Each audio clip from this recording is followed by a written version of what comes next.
चलिए ब्रेक के बाद एक बार फिर से आप सभी का स्वागत है। वो कहते हैं ना कि अपराधी चाहे कितना ही शातिर क्यों ना हो, लेकिन उसकी एक गलती उसे हथकड़ियां पहना देती है। गैंगस्टर गोल्डी ढिल्लों, ये शख्स जो कभी गोल्डी बराड़, कभी लॉरेंस बिश्नोई गैंग से जुड़ा ये शख्स अब हथकड़ियों में है। चंडीगढ़ मर्डर केस के मास्टरमाइंड और 10 लाख के इनामी बदमाश को आखिरकार धर लिया गया। विदेश की धरती से भारत में जबरन वसूली, गोलीबारी और खूनी वारदातों का नेटवर्क चलाने वाले इस क्रिमिनल को अब भारत लाने की तैयारी चल रही है। लेकिन ये अपने गैंग को कैसे ऑपरेट करता था, लॉरेंस बिश्नोई गैंग से इसका क्या कनेक्शन है और बाद में वो लॉरेंस का ही दुश्मन आखिर कैसे बन गया, दिखाते हैं।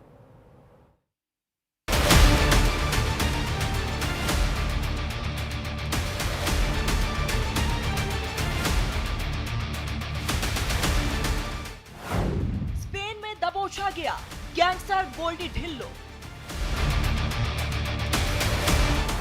विदेशी जमीन से क्राइम को देता था अंजाम।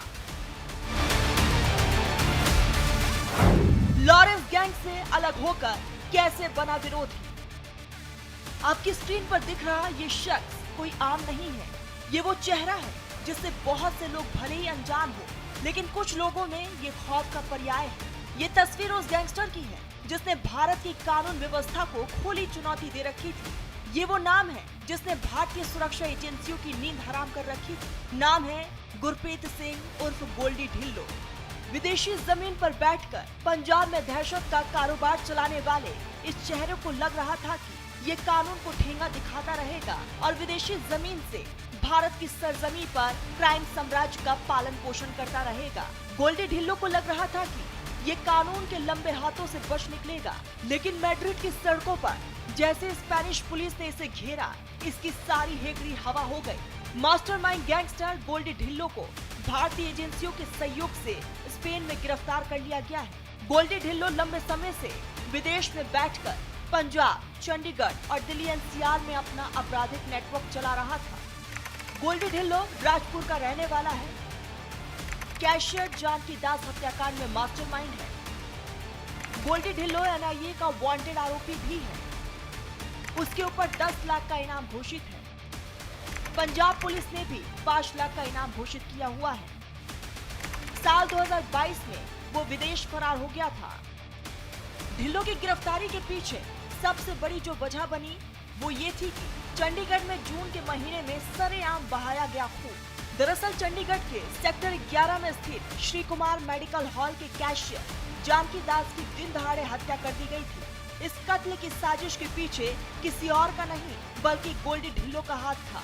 गैंगस्टर गोल्डी ढिल्लो के तार लॉरेंस बिश्नोई से भी जुड़ते हैं, लेकिन दोनों की कहानी जैसे जैसे आगे बढ़ी रास्ते अलग हो गए और एक दूसरे के विरोधी बन गए।